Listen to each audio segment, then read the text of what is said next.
Okay, hello, this is Ian from Sunwise and we're at Mary's Farm Cottages at a Sunny Island multi-cluster system, and we're going to show you now the startup procedure for the system. So here we finished off at the generator on the shutdown procedure. Now we're going to start up at the end point. So we're going to start by turning the generator on first and then going back through the rest of the steps that we went through on the shutdown procedure. So the generator, we go here, we open the door using the latch, and then basically the generator breaker, we turn that on. So now the generator is on, and we just need to make sure as well, if we've been doing any maintenance on the generator or anything, we need to make sure, if you come in here and have a look at the screen, Jaden, you'll see we need to make sure that is lit up in auto. So that's what we want to see, that the generator is sitting there on and in auto, ready to go. Now the generator's all good. Now we'll go back into the container with the rest of the system and go through the rest of the startup procedure. Okay, so now the first part of the startup procedure, once we've done the generator, is going to be the batteries. So we're going to turn the batteries, turn on the battery inverters, and then we'll turn on the rest of the loads and the solar inverters last. So start off by the batteries. So we go to the master cluster battery here, and then we go to the on button on the master cluster, which is just next to the run light there. So on and off button there. Press and hold that for about a second. A little bit, it's about 5 seconds, because you've got to try and start up the other ones as well. So 5 seconds to start that, and then you should see these other two batteries which are part of that cluster there. They see the lights are coming on them now, so they're starting up on their own. So when you had to turn it off, you had to do them individually. When you turn it back on, you've only got to turn on the two masters. But you have to hold the on button for about 5 seconds to get them to actually turn on the other two batteries. So we'll go to the next one, and I'll just count it down. So when we press the on button, 1, 2, 3, 4, 5, you hear a beep on this battery. That means it's just turned on, and then that's about it. So about 5 to 7 seconds, and you should be ready to go. And then, so this cluster we have been having a little bit of a drama with. We thought that changing out that inverter at the end there might have fixed it, but we still seem to be having some issue with starting up with DC power on this cluster. So so to start this secondary cluster up, basically we need to turn off all the DC isolators for the inverters on the slave cluster. So the DC isolators are next to the door here for the slave cluster, so make sure they're off, and then we'll do that again. We'll turn the battery on. So press and hold the battery button for about 5 to 7 seconds,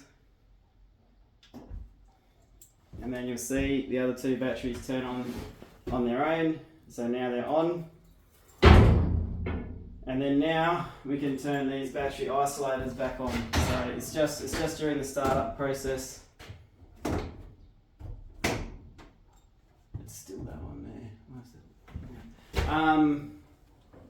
So next we got to start up the master and the slave Sunny Islands. So we go across to the master Sunny Island over here. Obviously we just need to make sure as well, before we go to start up, that all of these breakers are on. So the up position is the on position on the DC battery DC isolators. So they're on at the moment. We can shut some of these cabinets now.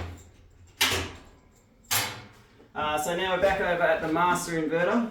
So basically we have the three buttons again. So this time we're using the on button to turn it on, and then once we've turned it on, then we'll be using the start stop button to start the inverter actually inverting, changing the DC power to AC power. That's what the inverter does. So let's turn it on first. So press and hold the on button. And once again, it's a long press. So I'm pressing it now, and I'm going to hold it. So I'm going to hold it for quite a while, and you'll hear noises. So you hear the beep, and now you'll see, if you look at the other ones, once it beeped, you saw these other two, they turned on at the same time.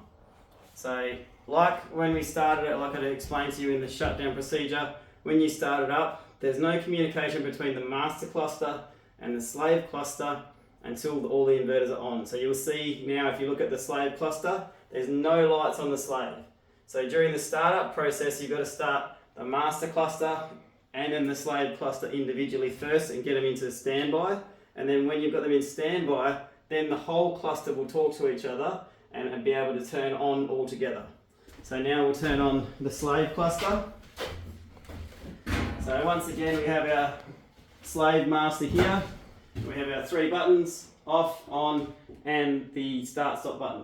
So in this case, we need to turn them on. So press and hold the on button. Once again, press and hold for quite a long time until you see these second ones starting to turn on. So we've got a beep, and now we've seen those ones turn on.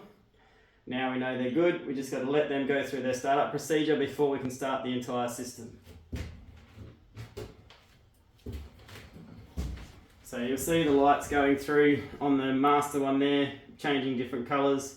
So what you want to see once it's finished and it's done, it finished the startup and it's in standby mode, is you want to see exactly what's there now. So an orange light at the top and a light at the bottom. It won't necessarily be green, the light at the bottom. When the light at the bottom is to do with the battery percentage. So the light at the bottom could be any colour from green to red or orange. So red means under 25%. Orange means between 25 and 50%, and green means over 50%. So there's a basic bit of information there about your battery state of charge based on the light, the colour of the light of the battery. So let's go over to the master inverter of the master cluster. And now we're going to start the entire system. So now this one inverter here will now turn on all 6 now that they're all on. That's how the cluster system works. So we'll press and hold this button, and once again it's a long hold. So I'm going to press and hold it now, and I'm holding, and now we just got to wait until we see all these ones start to start up.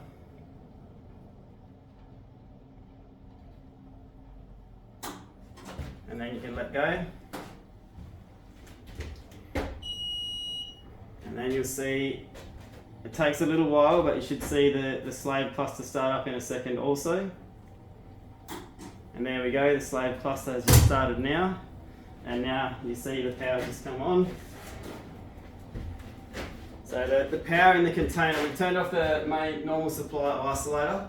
That's the power for everything else out in the field. The power of the container though is fed off some other little breakers in that board, so that will have power in the container here, even though the power's off out in the dorms there. So now we need to turn on the rest of the system. So basically, now that we've started up the system with no load on, we can now start the rest of the establishment. So we're basically turning on back here in the board, over here near your changeover. Make sure your changeover is in the PV position at this point. If you've had issues and you've had your changeover across the generator at some point and you forgot about that, then obviously you won't have any power from the solar until you put it over to the PV position. So that little white pointer there pointing to the PV. And then that's all normal operation. And then with normal supply main switch, we'll turn that on. And you can see there's a bit of load on at the moment because it took a little bit of a start, took the inverters a little bit to start it up, but they're away. So happy days there.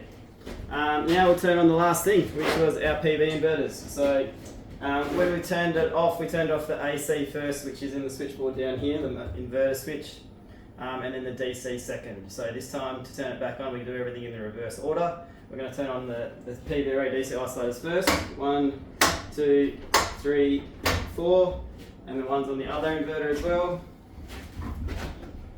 1, 2, 3, 4 DC isolators, and then we're going to turn on the inverter switches in this little switchboard down here. And now they're all back on, and they should start up any moment and start producing some power in about 1 to 2 minutes is how long they take to start up. So we'll be up and running in about 2 minutes there. So that is the end of the startup procedure. Basically, we've just done a full shutdown and a full restart today.